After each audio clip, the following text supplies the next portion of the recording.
ಎಲ್ಲಾ ಹಾನಿಯಿಂದ ಕೂದಲನ್ನು ರಕ್ಷಿಸುತ್ತೆ. ಬರೀ Amrit noni reach root premium hair oil. India today ಸಮೀಕ್ಷೆ ಪ್ರಕಟವಾಗಿದೆ. ವೆರಿ ಇಂಟ್ರೆಸ್ಟಿಂಗ್ ಸಮೀಕ್ಷೆ ಇದು. ತಮಿಳುನಾಡಿನ ಚುನಾವಣೋತ್ತರ ಸಮೀಕ್ಷೆ ಪ್ರಕಟವಾಗಿದೆ. ಒಂದೊಂದೇ ಸ್ಟೇಟ್ ಬೈ ಸ್ಟೇಟ್ ಬರ್ತಾ ಇದ್ದಾರೆ ಅವರು ಅಂತ ಅನ್ನಿಸ್ತಾ ಇದೆ. ಡಿಎಂಕೆ 20ರಿಂದ 22, ಕಾಂಗ್ರೆಸ್ 6ರಿಂದ 8 ಸ್ಥಾನಗಳನ್ನು ಪಡೆದುಕೊಳ್ಳಬಹುದು. ಬಿಜೆಪಿ ಅಕೌಂಟ್ ಓಪನ್ ಮಾಡುತ್ತೆ, 1ರಿಂದ 3 ಸ್ಥಾನಗಳನ್ನು ಪಡೆದುಕೊಳ್ಳಬಹುದು. AIADMK 0 to 2. This seems very interesting now. Very very very interesting. 39 plus 1 Puducherry 1 ಸೇರ್ಕೊಂಡ್ರೆ ನಿಮ್ಗೊಂದು 40 ಆಗತ್ತೆ ನಿಮಗೆ. ಅದರಲ್ಲಿ ಡಿಎಂಕೆನೆ 20ರಿಂದ 22, ಕಾಂಗ್ರೆಸ್ 6ರಿಂದ 8 ಸ್ಥಾನಗಳು. ಬಿಜೆಪಿ ಅಕೌಂಟ್ ಓಪನ್ ಮಾಡಬಹುದು ಅಂತ ಹೇಳ್ತಾ ಇದೆ. ಅದು 1ರಿಂದ 3 ಸ್ಥಾನಗಳನ್ನು ಪಡ್ಕೊಳ್ಳೋ ಮೂಲಕ ಅಂತ ಪಿಮಾರ್ಕ್ ಚುನಾವಣೋತ್ತರ ಸಮೀಕ್ಷೆ ಬಗ್ಗೆ ಮಾತನಾಡ್ತಾರೆ ವಾಸು. ಎಸ್ ವಾಸು.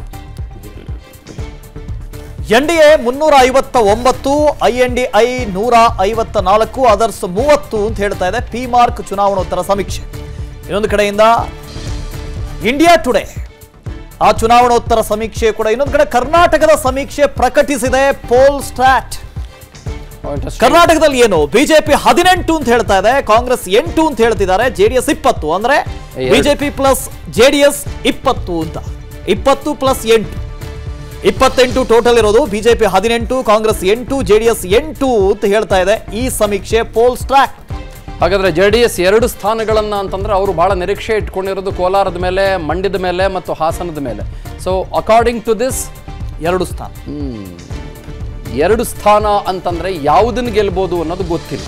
ಯಾಕಂದ್ರೆ ಸರ್ವ ಸ್ವತಂತ್ರವಾಗಿ ಅವರು 3 ಕಡೆ ಸ್ಪರ್ಧೆ ಮಾಡಿದ್ದಾರೆ. ಇನ್ನೊಂದು ಕಡೆ ಬೆಂಗಳೂರು ಗ್ರಾಮಾಂತರದಲ್ಲಿ ಡಾಕ್ಟರ್ ಮಂಜುನಾಥ್ ಅವರು ಸ್ಪರ್ಧೆ ಮಾಡಿದ್ದಾರೆ. ಅದು ಒಂದು ರೀತಿ ಸಿಂಬಲ್ ಎಕ್ಸ್ಚೇಂಜ್ ಸ್ಟ್ರಾಟಜಿ. ಅದು ಕರ್ನಾಟಕದ ಸಮೀಕ್ಷೆಯನ್ನ ಇಂಡಿಯಾ ಟುಡೇ ಪ್ರಕಟಿಸಿದೆ. ಬಿಜೆಪಿ 20ರಿಂದ 22, ಕಾಂಗ್ರೆಸ್ 3ರಿಂದ 5, ಜೆಡಿಎಸ್ 2ರಿಂದ 3. ಜೆಡಿಎಸ್ ಇನ್ಫ್ಯಾಕ್ಟ್ ಸ್ಪರ್ಧೆ ಮಾಡಿ ನಿರೀಕ್ಷೆಯನ್ನ ಇಟ್ಕೊಂಡಿರೋದೇ 2ರಿಂದ 3 ಮೇಲೆ. 3 ಗೆಲ್ತೀವಿ ಅನ್ನುವ ವಿಶ್ವಾಸದಲ್ಲಿ ಜೆಡಿಎಸ್ ಇದೆ. ಕೋಲಾರ ಇದೆ, ಹಾಸನ ಇದೆ, ಅದರ ಜೊತೆಗೆ ಮಂಡ್ಯ ಇದೆ. ಆದರೆ ಕೆಲವು ಕಡೆಗಳಲ್ಲಿ 2 ಸ್ಥಾನಗಳನ್ನು ಗೆಲ್ಲುತ್ತೆ ಜೆಡಿಎಸ್ ಅಂತ ಹೇಳ್ತಾ ಇದ್ರೆ, ಇನ್ನು ಇಂಡಿಯಾ ಟುಡೇಯಲ್ಲಿ 2ರಿಂದ 3 ಸ್ಥಾನ. It becomes interesting. ಇಲ್ಲಿ ಗಮನಿಸಿ, ಇಂಡಿಯಾ ಟುಡೇ ಪ್ರಕಾರ ಗೊತ್ತಿಲ್ಲ, ಇದು ಎಕ್ಸಾಕ್ಟ್ ಪೋಲ್ ಅಲ್ಲ, ಇದೆಲ್ಲವೂ ಕೂಡ ಎಕ್ಸಿಟ್ ಪೋಲ್ಗಳು. 20ರಿಂದ 22 ಗೆದ್ದುಬಿಟ್ಟು ಜೆಡಿಎಸ್ 2-3 ಸ್ಥಾನ ಗೆದ್ದುಬಿಡುತ್ತೆ ಅಂತಂದ್ರೆ ಅಲ್ಲಿಗೆ ನಿಮ್ಗೊಂದು ಮ್ಯಾಕ್ಸಿಮಮ್ ತಗೊಂಡ್ಬಿಟ್ರೆ 25 ಆಗ್ಬಿಡುತ್ತಲ್ಲ.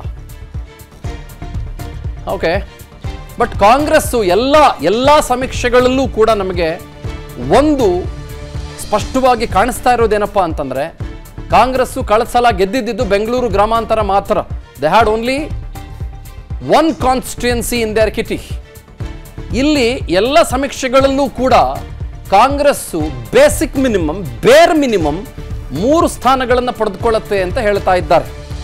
ಅಂದರೆ ದೇ ಹ್ಯಾವ್ ಇಂಪ್ರೂವೈಸ್ಡ್ ದೆಮ್ಸೆಲ್ವ್ಸ್ ಅಂತ. ಅದು ಗ್ಯಾರಂಟಿ ವರ್ಕೌಟ್ ಆಗಿದೆಯೋ, ಮತ್ತೊಂದು ವರ್ಕೌಟ್ ಆಗಿದೆಯೋ, ಬೇರೆ ವರ್ಕೌಟ್ ಆಗಿದೆಯೋ, ಅದು ಯಾವುದರ ಅಂಡರ್ ಕರೆಂಟೋ, ಇದನ್ನು ಕಾಂಗ್ರೆಸ್ ಒಪ್ಕೊಳ್ಳೋದಿಲ್ವೋ ಗೊತ್ತಿಲ್ಲ. ಬಿಜೆಪಿಗೆ ಬಂದಾಗ ಇದು ಮೋದಿಯವರ ಬಹಳ ದೊಡ್ಡ ಮಟ್ಟದ ಅಲೆಯೋ ಅಥವಾ ಬೇರೆ ಇನ್ನೇನೋ, ಅಥವಾ ಹಲವು ಜನ ಅಭ್ಯರ್ಥಿಗಳನ್ನ ಬದಲಾಯಿಸಿದ್ರಲ್ಲ ಅದರ ಪ್ರಭಾವಳಿಯೋ ಗೊತ್ತಿಲ್ಲ. Not very sure. ನನ್ನ ಜೀವನದಲ್ಲಿ ನಾನು ಮಾತ್ರವಲ್ಲ, ನನ್ನ ಕೂದಲು ಕೂಡ ಆಗಿರ್ಬೇಕು ಸ್ಟ್ರಾಂಗ್ ಅಂಡ್ ಸ್ಟೈಲಿಶ್. ಬರೀ Amrit noni reach root premium hair oil ನೊಂದಿಗೆ. Reach root premium hair oil. India today ಸಮೀಕ್ಷೆ ಪ್ರಕಟವಾಗಿದೆ. ವೆರಿ ಇಂಟ್ರೆಸ್ಟಿಂಗ್ ಸಮೀಕ್ಷೆ ಇದು. ತಮಿಳುನಾಡಿನ ಚುನಾವಣೋತ್ತರ ಸಮೀಕ್ಷೆ ಪ್ರಕಟವಾಗಿದೆ. ಒಂದೊಂದೇ ಸ್ಟೇಟ್ ಬೈ ಸ್ಟೇಟ್ ಬರ್ತಾ ಇದ್ದಾರೆ ಅವರು ಅಂತ ಅನ್ನಿಸ್ತಾ ಇದೆ. ಡಿಎಂಕೆ 20ರಿಂದ 22, ಕಾಂಗ್ರೆಸ್ 6ರಿಂದ 8 ಸ್ಥಾನಗಳನ್ನು ಪಡೆದುಕೊಳ್ಳಬಹುದು. ಬಿಜೆಪಿ ಅಕೌಂಟ್ ಓಪನ್ ಮಾಡುತ್ತೆ, 1ರಿಂದ 3 ಸ್ಥಾನಗಳನ್ನು ಪಡೆದುಕೊಳ್ಳಬಹುದು. AIADMK 0 to 2. This seems very interesting now. Very very very interesting. 39 plus 1 Puducherry 1 ಸೇರ್ಕೊಂಡ್ರೆ ನಿಮ್ಗೊಂದು 40 ಆಗತ್ತೆ ನಿಮಗೆ. ಅದರಲ್ಲಿ ಡಿಎಂಕೆನೆ 20ರಿಂದ 22, ಕಾಂಗ್ರೆಸ್ 6ರಿಂದ 8 ಸ್ಥಾನಗಳು.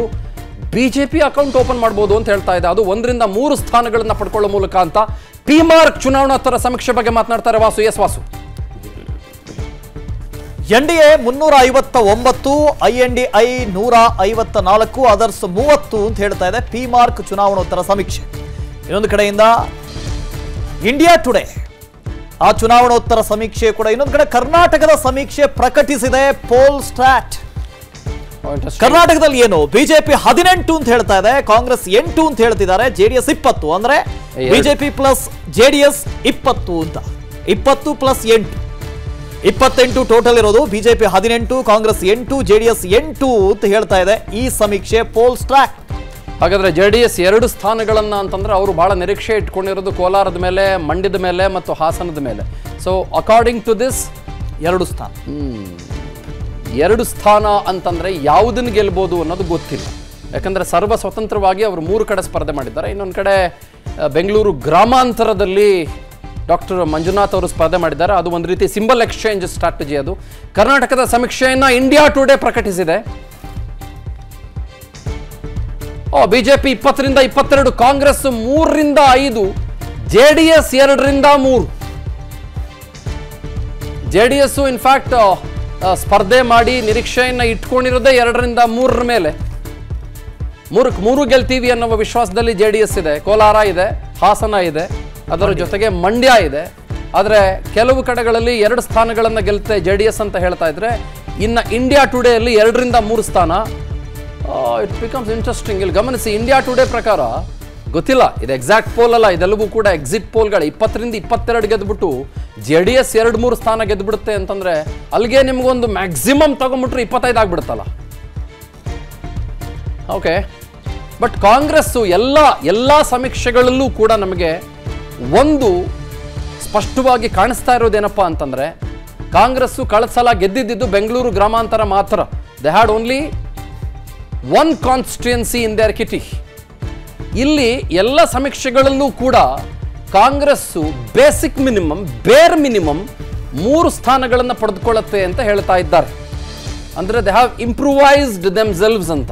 ಅದು ಗ್ಯಾರಂಟಿ ವರ್ಕೌಟ್ ಆಗಿದೆಯೋ, ಮತ್ತೊಂದು ವರ್ಕೌಟ್ ಆಗಿದೆಯೋ, ಬೇರೆ ವರ್ಕೌಟ್ ಆಗಿದೆಯೋ, ಅದು ಯಾವುದರ ಅಂಡರ್ ಕರೆಂಟೋ, ಇದನ್ನು ಕಾಂಗ್ರೆಸ್ ಒಪ್ಕೊಳ್ಳೋದಿಲ್ವೋ ಗೊತ್ತಿಲ್ಲ. ಬಿಜೆಪಿಗೆ ಬಂದಾಗ ಇದು ಮೋದಿಯವರ ಬಹಳ ದೊಡ್ಡ ಮಟ್ಟದ ಅಲೆಯೋ ಅಥವಾ ಬೇರೆ ಇನ್ನೇನೋ, ಅಥವಾ ಹಲವು ಜನ ಅಭ್ಯರ್ಥಿಗಳನ್ನ ಬದಲಾಯಿಸಿದ್ರಲ್ಲ ಅದರ ಪ್ರಭಾವಳಿಯೋ ಗೊತ್ತಿಲ್ಲ. Not very sure. ಅನುಕ್ಷಣದ ಸುದ್ದಿಗಳಿಗಾಗಿ ವಿಸ್ತಾರ ನ್ಯೂಸ್ ಯೂಟ್ಯೂಬ್ ಚಾನೆಲ್ ಸಬ್ಸ್ಕ್ರೈಬ್ ಮಾಡಿ. ಹೊಸ ಸುದ್ದಿಗಳ ನೋಟಿಫಿಕೇಶನ್ಗಾಗಿ ಬೆಲ್ ಐಕಾನ್ ಕ್ಲಿಕ್ ಮಾಡಿ. ಲೇಟೆಸ್ಟ್ ಅಪ್ಡೇಟ್ಸ್ಗಾಗಿ www.vistaranews.com ವೆಬ್ಸೈಟ್ಗೆ ವಿಸಿಟ್ ಮಾಡಿ. ಅಂಗೈಯಲ್ಲೇ ಜಗತ್ತಿನ ಸುದ್ದಿ ತಿಳಿಯಲು ವಿಸ್ತಾರ ನ್ಯೂಸ್ ಕನ್ನಡ ಆಪ್ ಡೌನ್ಲೋಡ್ ಮಾಡಿ.